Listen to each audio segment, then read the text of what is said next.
Baxaq olimpiada 9-cu sualın həllinə. Bizə deyir ki, 2 borudan birincisi boş hovuzu 8 saata doldurur. Deməli, hovuzun dolur 8 saata 8də 1 hissəsi. Sonra ikinci boru isə dolu hovuzu 6 saata boşaldır.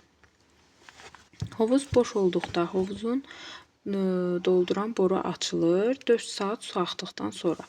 Deməli, əgər 8 saata hovuzun 8də 1 hissəsi dolursa, 4 saata deməli hovuzun nə qədəri dolar? Vurarıq 4-ə, eləyər neçə? 2də 1.